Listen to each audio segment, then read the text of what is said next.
Well, hello and welcome in to the Beyond the Youth Room podcast. My name is Ryne and this is Keith. And today we're going to be talking about the busy youth leader's ultimate weapon. And so if you're like, I am so overwhelmed, I don't even know where to start, or this is such a busy season and I'm having trouble keeping up, this is the most important thing that you can do. And so we're excited that you have joined today's episode. So stay tuned and figure out what we're talking about.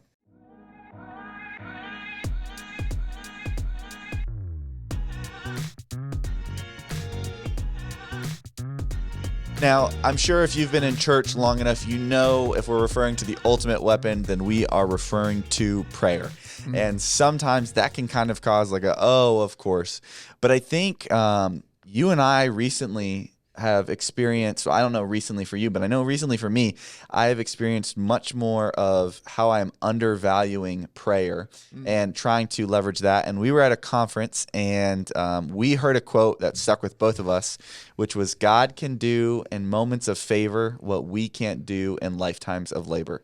And that has really stuck with me and kind of helped me to understand when I feel like things are out of control or too busy, for me to understand that's like, hey, the most high leverage thing I can be doing for our students and for their parents is praying for them. And so as we continue to get busier and busier and busier, we have to continually refocus on the things that matter. And so today we're going to be talking about some practical ways that we can do that. So maybe not necessarily prayer methods, but we want to hyper focus in on what are some ways that we can strategically make sure that we are covering our students and families in prayer. Which we've talked about this quote before, I think, on one of these episodes where, I remember back to a situation where I heard about Martin Luther where he would not even come out of his room like in the morning until he had spent an hour in prayer. And when someone was like, man, like, what if you have a busy day? And he's like, well, then I spend 2 hours. And it's just like that mentality of like, listen, I need to allow the Lord to do the heavy lifting. Like, I need to go before the Lord and have him do things that I can't accomplish myself. So if I have an extra busy day, it means I need to pray more, and instead of like, we think of the opposite. It's like the leftover, or like you're praying in between things that you're so busy, you're too busy to call upon the resources of the King of the universe. Yeah. So when it comes to our busyness that can often hinder prayer and dependence upon the Lord, what are we busy with? Because every youth leader that I talk with is busy, right? I mean, we'd all say that we're busy. I mean, and rightfully so. We're not saying that we're not busy. It's just sometimes we're not busy doing the right things. And I think this is why we wanted to create this episode, is to really focus on prioritizing, like we mentioned in a previous episode, like the rocks that you put in first to prioritize so that everything else fits in around it. So prayer for your ministry and how to do that is such a crucial element, as we've seen. And I feel like we're not even scratching the surface. Like I feel like we've even like been heightened awareness to it, but there's so much more that we can do when it comes to lifting up our students in prayer. One of the cool strategies that I've seen you utilize recently that's helped me, I'm like, man, I've got to make these for myself, which I like, hold me accountable with that, because I keep saying that I will, I just haven't yet. To be more strategic with that is flip cards. So you've actually created some flip cards, and so if you're listening to this, you won't get to see them, but Ryan's gonna show them to the camera. So this will give you an opportunity to go and watch the YouTube video if you are listening to this on podcast. So he made laminated flip cards that have... Shout out to Laura, our administrative assistant. Yes. Okay. So you didn't personally make them. So you just had the vision for it, and she helped listed the help of others. But I'd like to think I could have probably made them work if need be. Yeah. Maybe just in like 10 times the amount of time and effort. And So there's show us a little bit about these cards. So you have days of the week. Yes. So the idea behind this was, we were talking about making our schools known to us, and there is a organization, which now I am blanking on the name, everyschool.com. Everyschool.com. And their focus is to cover every school, middle and high school, and I think elementary school too as well, in America with prayer. And so you can actually go on everyschool.com and you might see some schools in your community that have or haven't been adopted. I was surprised actually to see how many in our area have been adopted, which was cool when I went on there. Yeah. But I wanted to make sure that we were praying over every single school, every single week. And I also wanted to make sure that we were praying over all of our students every single week. And so I decided, look, I need a strategic way to do that. And so I was like, how can I hold myself accountable? Well, I decided, hey, I'm going to make flip cards with the days of the week on them, except for Sunday. Sunday is going to be a Sabbath where I kind of recharge, personally to go back to battle. So no prayer on Sunday. Well, I still pray, but I broke it into six days, and so each day, Monday, Tuesday, Wednesday, Thursday, Friday, Saturday, and then I took the schools and divvied them up. So on Mondays, I pray for Brentsville High School, which both Keith and I went to. Yeah. And then I pray for Auburn Middle, and then I pray for Benton Middle. Okay, so what is this alphabetical? Not yeah. really. I mean, because Auburn comes before sort of. They were alphabetical, and then I just I moved them around because I didn't want to pray over like 4 schools that where all of our kids went to in one day, and then just kind of prayed so I pray over all the schools, our kids at the schools, the teachers at the schools, and I pray for them to have a burden for the lost, and opportunities to share, and boldness to proclaim God's name. Praying for Bob. Yes, we are. Yeah. Also praying to see revival there, and for prayers for protection and safety for that school as well. Yep. And one of the things that I've started praying for more is you start to realize how many schools. I mean, it depends if you're in a smaller town where there's really one high school or things like that. But in our area where there's so many, you start to realize how many schools you don't have kids at. And then you're like, oh man, like I wonder why that is. Yeah. So then I've started who's reaching those schools. Yep. Yeah. So then I started to pray for those schools that God would send us kids so that we could train them up, or send us more kids so we could train them up. Yeah. So then I have the alphabet broken down into 6 different things, which I probably need to redo it because A through D is like literally 40 names. And then like W through Z is like 5. And so it's like, but then I go through our roster and I pray over all of those kids and all of A through D, and I just sit down and pray for them. Which an easy way to do that, so if you have your whole roster where you can see it on a spreadsheet, you just count how many there are divided by 4, and then just divide it into what even letters are, because that might shift a little bit. You might have a couple more that join your A through D category or whatever. But yes, so we pray over them, and for them, we're praying for Bob, for them, for Burden for the Lost, opportunity to share, boldness to proclaim your name. I often find if I know something specific, I pray about that, with them, if they've shared something, if their parents have shared something, which we'll talk about in a little bit.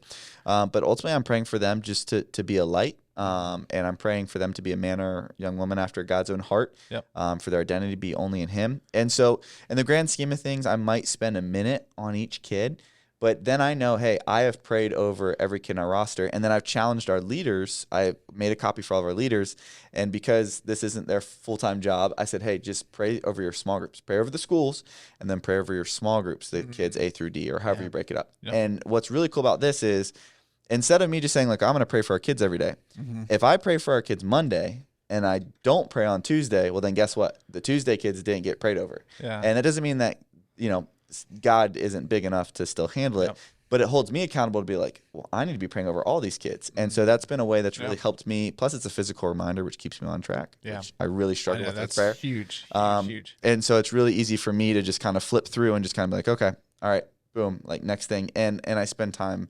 Obviously, this isn't the only way I spend time with prayer, with God, because we don't just want it to be okay, God, here's all my lists, please meet these. But at the same time, we're commanded to pray for one another. So that's been a way that's really been helpful for me. Well, and on that note, so we're talking about physical reminders to prayer, physical things to help us keep on track. So I found that having a time or location or both can really help in focusing our time. I've been awful at this. Like, I want to be consistent, or the times that I've been the most consistent with prayer is when I'm like journaling or when I'm writing or keeping a prayer journal. And so that could be a way that you can stay on track with prayer as well. One of the things that I've done recently, I don't know if I've told you about this, but this is why I got my phone. I rarely get my phone out while we're recording, but yeah. So I have a 808 because Bob. B-O-B. There you go. Alarm every day to pray for Bob. Yeah. And so if you guys don't know, if you missed what we just talked about, so Bob is a burden for the lost. We pray for a burden for the lost, opportunities to share the gospel, and then boldness to take those opportunities. And so at 8:08 every morning, I get an alarm on my phone reminding me to pray for Bob. Yeah. And so far that's equaled lots more gospel conversations. And so maybe it's that physical reminder of setting an alarm in your phone to pray for your students throughout the day. We've done this different times. I got this idea, I think, originally from Dare to Share, which we always shout them out. But they had I don't even remember what the time was. But it was a time. Geez. I think it was for Dare to Share Live. Like they were asking everybody to pray for the Lord to work powerfully for Dare to Share Live, which was on like, September or something or whatever. And so at like 9:12, because it was September 12th, 9:12 every day we would pray for Dare Share Live, and we set an alarm clock. And so we've done that before when we've prayed for fundraising goals for Edge Club, or for a certain amount of students to hear the gospel. Like we just translate that into a time that makes sense where you can directly connect it to, oh yeah, I'm supposed to. And so that's been an effective strategy for me to be reminded of prayer. So we want to pray for schools in our area. If you don't know your schools in the area, go to everyschool.com and type in your zip code, and it'll show you all the schools in the area. And before anybody gets upset, I have our Christian schools in here, and I even made a logo for our homeschool students as well. So they're Which you showed me the logo. What was I can't remember though. It was like it's a home over a book, but hey, I had to get creative. So over a book was the homeschool logo. Yeah. Okay. So pray for schools, pray through your student roster. If you're unorganized, which is a previous episode that we covered, unorganized enough to not have a student roster, you need to start checking. You need to and somebody said too, I really liked what they said. They take their camp roster and they pray over their camp rosters. Hey, there you go. So all the kids who are going to come to camp, they pray over all the kids. Even so, just I know we're not talking about camp specifically, but we are talking about prayer. Whenever and I learned this from a veteran youth leader that we had, who was amazing, discipled so many guys. And one of the things that we learned from him, he was like, hey, even when I go to sleep, like while I'm at camp, like, and the students are, like in ours, we have like 2 leaders to every like 10 or 12 students usually. And sometimes the ratio is smaller, but anyways, what he did before he went to sleep every night at camp, he would mentally just pray for every student, because he knew where their bunks were, like he knew which students he had. And he would just lift them up like in prayer. So even just at camp, taking that opportunities to pray for the students that are entrusted to your care, and that they would respond well to the gospel and to challenges, and to grow closer to the Lord while they're there. Another thing is to text parents for prayer request. Did you cover this? You didn't cover this. I haven't yet. Yeah. No. So text parents for prayer request. And so one of the things that I send out in my weekly parent newsletter is like the last line, like is like, hey, if there's any way that I can be praying for you specifically, so know that I'm praying for you, but if there's any way that I can lift you up specifically, you and your family, just go ahead and hit reply to this email and let me know. And a lot of people take me up on that. Additionally, challenging leaders to do that too. You made some cards for them. Sometimes we just print off the roster, the camp roster ahead of time, send it to our leaders during our training meetings so that they can pray for the students that they're going to have at camp, but also the small group roster that they might have, care over. So all those things can help solidify our intentionality in praying. So we want the Lord to move men. Like I forget who it was. Was it C.T. Stud? Or that was William Carey. William Carey. Okay, so we want to move men by God through prayer. Now that I'm thinking about it, was it the guy with the orphanages that said that? I might need to look that. Whitfield, or no, not Whitfield. Mueller, George Mueller. Could have been move men by God through prayer. Man, I feel like we need to look that up. While you're doing that, when you talk about pray for parents too, one thing that I want to clarify is we want them to. I think there's value in praying for Hudson Taylor. Taylor. We were both wrong. We were all wrong. Yeah. But I think one of the things that I've started to do as well is I text a last name a day. So I'll text all the A parents and just say, hey, how can I be praying for you? And then I wait for the response. And then as soon as I get the response, I just, if I'm not in a place where I can, I wait to read it. But I just pray over them real quickly. And what I found is that just opens doors as well for then when life events happen or when they're looking for something. They reach out. One of the examples of that was there was a family I was praying over. They had kids in our ministry. I've never met the parents. Still to this day, I've never met the parents. But I got a call from the mom one night, and I was like, it was like Friday at like 9:30, and I'm like, oh man, like I've never met this person. Like they're calling me at Friday at 9:30. This can't be good. And she called, and she was holding it together, and then she kind of started breaking down. She's like, my husband just got in a really bad motorcycle accident, and we just felt like we needed to tell somebody at the church. But your number was the only number we had because you had texted us and reached out and asked how we could be praying for us. And so that when it's clicked for me, it's like, okay, this is more than just simply, hey, just simple prayer requests. This is also opening doors for when they need help or support or resources. I am now the avenue that they're connected to our church that they can open up that door to. And I've had more and more parents reach out to me and be like, hey, I'm struggling with this, or our kid is struggling with this. And so it's just really allowed me to step into places and maybe provide, some biblical wisdom that maybe wouldn't have been opened ahead of time. That's huge. Yeah, you open up those doors, and I've been surprised by what people share with me just by asking, "How can I pray for you?" Yeah. If you follow me on social media at all, like I'll occasionally put up, just a thing like, "How can I pray for you today?" And what you don't always see, like there's people that comment on it or like it or whatever, but what you don't see is how many private messages I get from posts like that where people are like, "Hey, I didn't want to share this, publicly, but this is what I'm struggling with, or this is something we need prayer for as a family." Yeah. And it's always good. So yeah, how are you utilizing those avenues to even just learn how to pray for and know how to care for your students and their families? Yeah. Okay, so the rapid fire question we're going to move to has to do with prayer. We have two that have to do with prayer. First one is, what is your most vivid answer to prayer that you've experienced? Yeah. This one is recent, and it might not be the most overall, but it's definitely the most one that sticks out recently. We have an upcoming mission trip, and we are part of the, long story short, we had to raise $9,000 for supplies for the mission trip because we're bringing backpacks, allowing kids to go to school. They need school supplies. And so I was sitting there and I was like, how are we going to raise $9,000, to do this on top of us just raising our normal, funds. And so I was kind of doing the math, and I was like, somebody already gave 1,000, so that's 8,000. I was like, if we could just get 4,000, I was like, we could come up with the other 4,000. I was like, but how am I gonna where am I gonna get $4,000 from off the bat? And literally, as I was thinking about this, praying this, I get a call from our finance director, and I answer it. And I always, no matter what it is, whenever she calls, I just answer because I'm like, I obviously did something.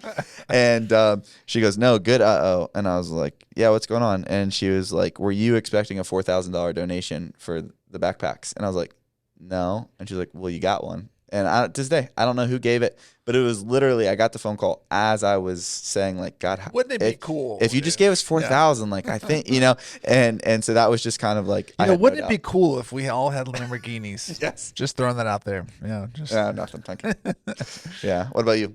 So when our oldest son was born, he was, he had emergency C-section. So they lost his heartbeat during birth, and he had to go through emergency C-section. In the process, he had inhaled, he had breathed basically while he was still in the womb, and caused a lot of lung issues. So he was in the NICU for the first couple days that he was alive after he was born. And because of that, we were of course, new parents were horrified, that it's what's going to happen? There's so much uncertainty. And so it seemed like there was just all this stuff piling on. So there kept being more issues, and he got out of the NICU, but then, he developed another thing that we had to go to, learn all about and absorb. And so he had, or he'd fail a certain test that they would normally test infants for. And we're like, oh, what does this mean? Now we got to do it. And so it got to the point where we would almost be scared to go to the doctor and to take him to the pediatric, or, the pediatrician. And so we would just spend, before we get to the doctor's office early, and we would sit in the car just hesitant to walk in, because we're like, what are they going to find now? And then we're going to go through the whole emotional roller coaster of learning all the options and figuring out, decisions we need to make and all that stuff.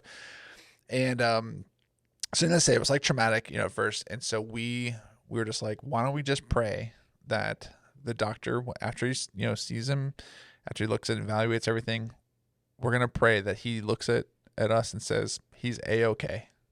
He has to say those words. We prayed specifically for the doctor to look up after and just say not everything's okay. Not everything's 100%, or not, he's good to go. We want the doctor to say he's A-okay. And I don't even know what that means, by the way. I don't know if where that phrase comes from, but I was like, we just want the doctor to say that to reassure us that the Lord is in this. And so we took him, got the evaluation done. Doctor looks at us and goes, well, he's A-okay. And Caroline and I looked at each other, we're like, okay, the Lord is present in this moment. And it was an answer to prayer, a very specific prayer that God didn't have to answer at all, by the way. It's not like we're putting him in a box where it's if you don't do this, we're going to, it's just show us that you're in this, because we're really stressed out about this. Yeah. And God's like, I got you. I got you. Yeah. He's A-okay. And cool. so, and he turned out fine. I mean, he's a little weird, but he's good. Yeah, no, he's our oldest son. He's now 13 years old and doing really well physically, of course, and didn't have any issues that much after that. So yeah, so that was the most vivid answer to prayer that I can remember. Okay, so next one. This is an entertaining thing. It's a youth leader. I have to like think about this because I know that I've heard some weird ones, but what is the oddest prayer request you've ever heard? We had one of our students the other day. Just thought of one. and we were going through. So I don't do like prayer requests in our group for this reason. Like, instead of, somebody made a comment, they said majority of prayer meetings in the church are spent talking about prayer rather than actually just praying. Yeah. And so when we get together, we don't do prayer requests, we just pray. And it's like, if you want to pray for something, pray. But this other small group, and I let each of our leaders kind of have a different, each small group can be different. And so they were doing prayer requests, and one girl, she was like, I just pray for my dog. Like, she's just being weird. And we're like, oh. And somebody's like, is anything wrong? She's like, not really. She's being weird. She's just being weird. Pray for my weird dog. And it was like, how do you pray for that? And so it's just like kind of like, and I mean, everybody asks for, kids love asking prayer for pets, and it's kind of like, yep. Pray that I would see my dog in heaven, which we've covered in a previous episode. Got bad news for you. Yep. All right, what about you? So I'll share two because I'm just over the top like that. So one, so this was the weirdest thing I'd ever heard, and when looking back, like, it's not that weird, but to me at the time it was weird. So I became a Christian. I was a brand new believer, and I'd gone to a campus ministry meeting, and the leader, like the kind of the adult coach of that meeting, gathered us around and prayed for bagels. Like, prayed that they would have bagels at the next meeting.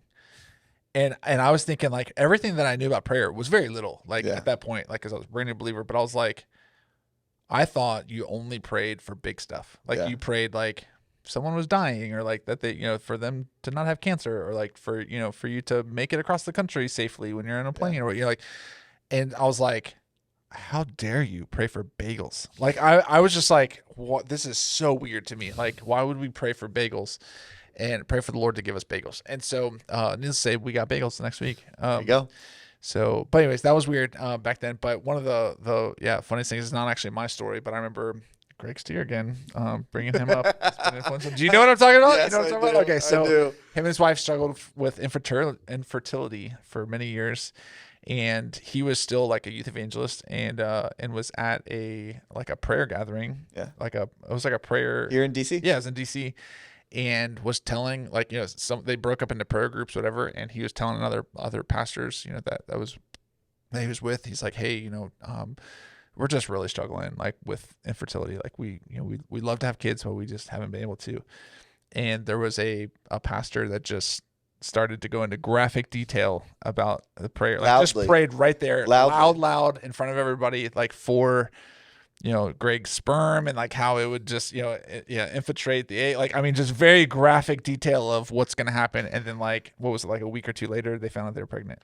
Yeah, it was like, so prayer worked, but just to see, that was probably a weird. I mean, you could just say, like, bless them with kids, Lord, but no, you don't have to go into graphic detail of how that's happening, and exactly how. So it worked. Maybe that's how we can teach our students about the birds of the bees is through praying through specific things like that. That would be more. I think it's time for our 1 minute questions. 1 minute questions. Good transition. Yes. Okay, so Ryne, you have a countdown on the clock. We have 1 minute. You have 1 minute to answer this question. Mm-hmm. Ryne, is it a sin to drink alcohol? So the answer is no. However, the Bible is clear. Ephesians 5 tells us to not get drunk on wine. And so with anything else, moderation is key. But the Bible does draw a clear line at drunkenness. Now, there's a caveat that is important to note there, which is you can't get drunk if you don't take the first sip. Now, again, not saying that drinking alcohol is wrong, but you never know your family history or your family background, or maybe you do know. So, for instance, in my family, alcoholism and my ancestors has been pretty prevalent, and so chances are I probably have a predisposition to it. So for me, it's like, hey, this probably just isn't a wise decision, and I'm not really missing out on anything.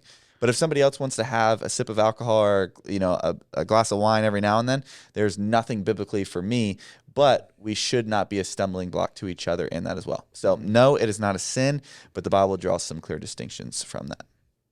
Great. All right, Keith, I'll get your timer queued up for you here. You might need it for this one. Keith, what is hell like? Well, I've never been to hell, so I can just count on Scripture to define what it's like. I want to say that it is a literal place. It is a real place that people who reject Jesus and the gospel will spend eternity. So hell is real, but hell is the eternal, horrifying destination for all who turn from Jesus. And of course, the opposite, heaven is all for those who turn towards Jesus for salvation. The Bible describes hell as the weeping and gnashing of teeth, a place that's eternally tormenting people that spend their time there. There's also an element of continuously being lit on fire without being consumed by the fire. And so it does not sound like a place that you would ever want anybody that you love or you to go personally to. It's not going to be a big party like some people make it out to be. It's like, well, we'll just all be partying down in hell, with all the other sinners. It's like, it will not be a place to be eternally separated from God. It's not going to be a fun place to be. Yeah. Of course, we know, is it Luke 16, the rich man and Lazarus? Mm-hmm. It's in Luke. But I think it's Luke 16. Yeah. Well, it's definitely a sobering thought to think through that and to understand, what that actually looks like. So, but while Keith tries to figure out and fact check me on where that is in Scripture, it's not Luke 16. I don't know where it is, but I shouldn't have said anything. Sorry, I typed in Luke 6. Let me see. The anticipation is palpable. This is great podcast. Yes, Luke 16, hey, verse 19 through 31. So there check out that for a description of what Lazarus experienced. Yeah. And check out edgeclub.org/training for our free student ministry training. Everything that we offer is 100% free. We just want to see the gospel go forward. So if you're looking for a great way to mobilize your students to gospelize their world, go to edgeclub.org/training. Of course, if you're looking for other ways and ideas and resources to advance the kingdom wherever God has you, we have some great resources available to you as well. Those are completely free. If you go to edgeclub.org/vault, you can check all those out free of charge, and we will continue to update that as we have new ideas or we resource other people's ideas. So thank you so much for joining us for today's episode, and we'll see you all next time.